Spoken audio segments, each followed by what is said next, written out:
every demon moon, and I'm gonna be explaining each of their backstories, starting with the demon who killed her husband after he sold her dress. This is the demon moon Nakime, and this instrument caused her to end her own husband. See, Nakime lived a poor life because her husband always gambled away their wealth. One day, the husband took his addiction too far and ended up gambling away the dress that Nakime performed in. He begged her for forgiveness, but this time he had gone too far. In a fit of rage, Nakime grabbed a hammer and ended her husband. Before she could even hide the body, her manager knocked at the door and said, "Nakime, it's time to perform." She grabbed her instrument and took to the stage, nervous because she was poorly dressed. But to her surprise, the crowd loved her music. They ended up chanting for an encore, and from that moment on, Nakime began murdering someone before each of her performances, believing that this gave her good luck. That is until one performance where she made a deadly mistake, picking Muzan to be her next victim. She waited till he was alone and hit him with a hammer, but he turned around completely unhurt. Muzan was so impressed by her hammer skills that he decided to turn her into a demon. Now, Nakime might have killed her husband, but the next Kizuki, Hantengu, took things even further by marrying and ending 7 different women. It all started when he was a child, because Hantengu was a pathological liar who always found a way to blame others for his mistakes. And things got worse as he grew up, because he went from lying to murdering people. See, Hantengu would marry someone, have kids with them, then he'd convince himself that he was being mistreated and kill his entire family. He managed to do this 7 times before he was finally captured and sentenced to death by decapitation. It seemed like he was finally getting the punishment he deserved, until Muzan arrived and turned him into the demon we know today. Next, we have Akaza, the dude who turned Rengoku into a donut. But he wasn't always like this. See, Akaza was a criminal who roamed the streets, beating up anyone who looked at him. Talk about insecure. And when he challenged the dojo master Keizo to a fight, Akaza expected an easy win, but instead, he got his butt whooped. The master invited Akaza to his dojo, and he quickly became a talented martial artist. While there, Akaza fell in love with his master's sickly daughter, taking care of her when he wasn't training. Things went well, and for the first time in his life, Akaza felt at home,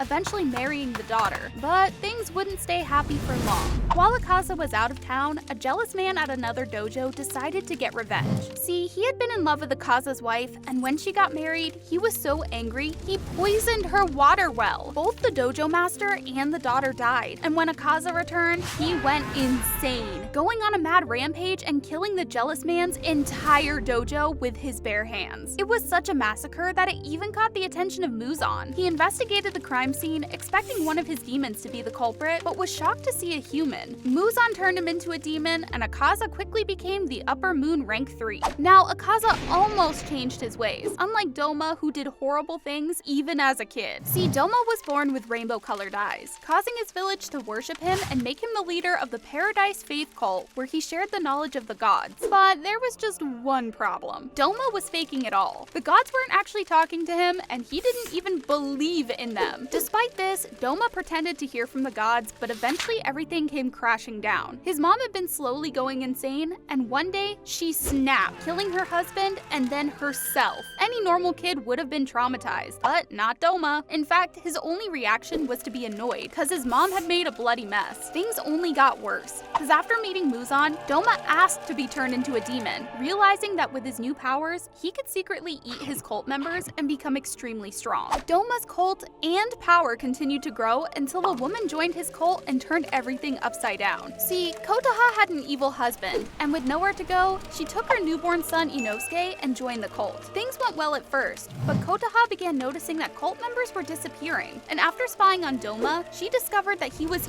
eating the Paradise Faith members. When Doma caught her spying, Kotoha knew she was in danger. She grabbed her son and made a mad dash for her life, but unfortunately, she ran right into a dead end at the edge of a cliff. In her last moments, Kotoha accepted her fate, but refused to let her son die. With a leap of faith, she threw Inosuke off the cliff, praying that he would somehow end up alright. As we know, Inosuke was rescued and raised by boars, but Kotoha was eaten down to the bone. Ugh.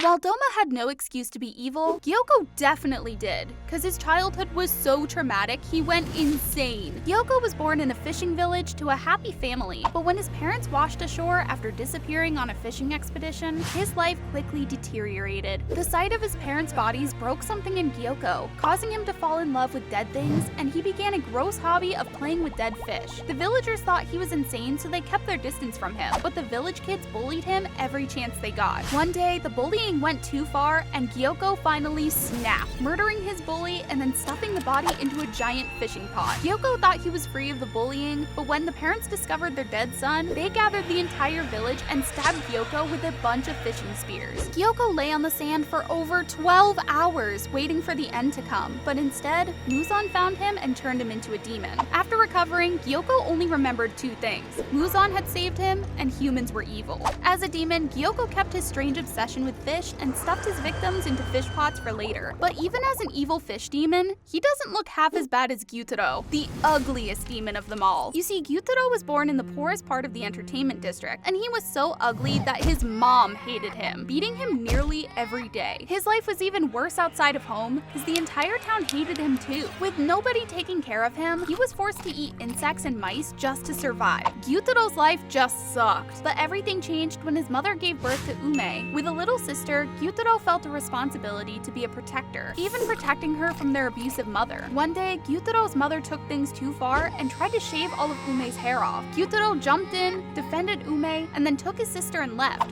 leaving his mother alone forever. From this point on, Gyutaro raised Ume himself. He was very fond of his sister's looks, and she eventually became an entertainer. Here, Gyutaro found a calling as his sister's debt collector, leading the siblings to finally becoming successful. This happiness wouldn't last for long, because in just one day, the two lost everything. See, one of Ume's customers was a samurai. He was a little too pushy, so Ume decided to poke out the dude's eye in self-defense. The samurai was outraged and burned Ume alive, and when Gyutaro found his sister's burning body, he was devastated, crying and pleading for someone to save her. However, his prayers were only met with a swift cut to the back. Gyutaro turned around to see both the evil samurai and Ume's manager. Apparently, the manager had wanted to kill the siblings for a long time, and Ume's fight with the samurai finally gave the manager a good excuse. But things didn't go out as planned. Gyutaro grabbed his scythe, killing both the samurai and the manager. He then picked up the half-dead Ume and tried to find someone who would help her, but nobody did anything. Instead, a harsh snowstorm formed. Not even the weather was on Gyutaro's side. It was at this point that the two encountered Doma, the current Upper Moon 6. He offered them the choice to become a demon, which Gyutaro immediately accepted. Man, the demon moons all had crappy lives, but Kaigaku was one of the worst, because he was a demon slayer who chose to become a demon. As a human, Kaigaku was an orphan, forced to live off of scraps just to survive. Everything changed for him when one day he was taken in by Kuwajima, the former Thunder Hashira. Kaigaku was trained in the way of thunder breathing, alongside best boy Zenitsu. But Kaigaku was kind of a bully, disrespecting anyone weaker than him. As he trained, Kaigaku became even meaner because he couldn't master the first form of thunder breathing, no matter how hard he tried. On the other hand, Zenitsu could only use the first form of thunder breathing. This led to an odd dynamic between them, with Kaigaku hating Zenitsu since he believed him to be a weak coward. So when the ex-Thunder Hashira announced that Kaigaku and Zenitsu would inherit thunder breathing, Kaigaku snapped. He left the dojo in a rage, which would end up as his biggest mistake. Shortly after leaving the dojo, Kaigaku came face to face with Kokushibo, the strongest demon moon, who offered him a choice between being killed or becoming a demon.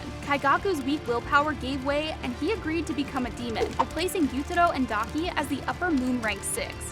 Kinda crazy that he became a demon because he was a coward. But Kokushibo's similar, cause his jealousy turned him into a demon. See, thousands of years ago, Kokushibo was just a kid training to become a master samurai. He was very talented, unlike his brother Yoriichi, who was an outcast for having a weird marking on his face. But one day, while Koku was training against his master, Yoriichi asked if he could try, and after picking up the sword, he destroyed the sword master in one go. Everyone watching was shocked, and from that point on, Yoriichi was treated like a celebrity celebrity, while Kokushibo was ignored. As an outcast, Koku grew to resent his brother, wishing that Yoriichi would just die. And in a way, his wish was granted, because Yoriichi disappeared for the next 10 years. Koku went on with his life and became a master samurai, but one night, his happy life was interrupted. See, while out on patrol, Koku was attacked by demons. It seemed like he was about to die, but Yoriichi came out of nowhere and saved him. Despite having saved his life, this was probably the worst day of Koku's life. His jealousy came back even stronger, leading Kokushibo to abandon his samurai path to become a demon slayer. All he wanted was to surpass his brother, a goal that seemed impossible. Koku trained hard and became one of the strongest demon slayers of his time. He unlocked the demon slayer mark and even became a Hashira. But despite all this, he still wasn't as strong as Yoriichi and couldn't learn sun breathing, instead having to settle for moon breathing, a slightly weaker breathing style. Koku raged at his weakness, but one day, he came face to face with the solution to all his problems. He met Muzan, the Demon King, and finally saw a chance to surpass his brother by turning into a demon. Over the next 60 years, Demon Kokushibo grew stronger, killing demon slayer after demon slayer. He assumed his brother was long dead, but Yoriichi surprised him one last time by appearing in front of Kokushibo as an old man, still alive despite having the slayer mark. Koku was furious and grabbed his sword, but before he could make a move, Yoriichi had sliced open his throat. Koku knew it was all over and braced himself for the killing blow, but when he opened his eyes, Yoriichi had died right where he was standing. Enraged by a feeling of inferiority, Koku slashed his brother's body in half and left, determined to become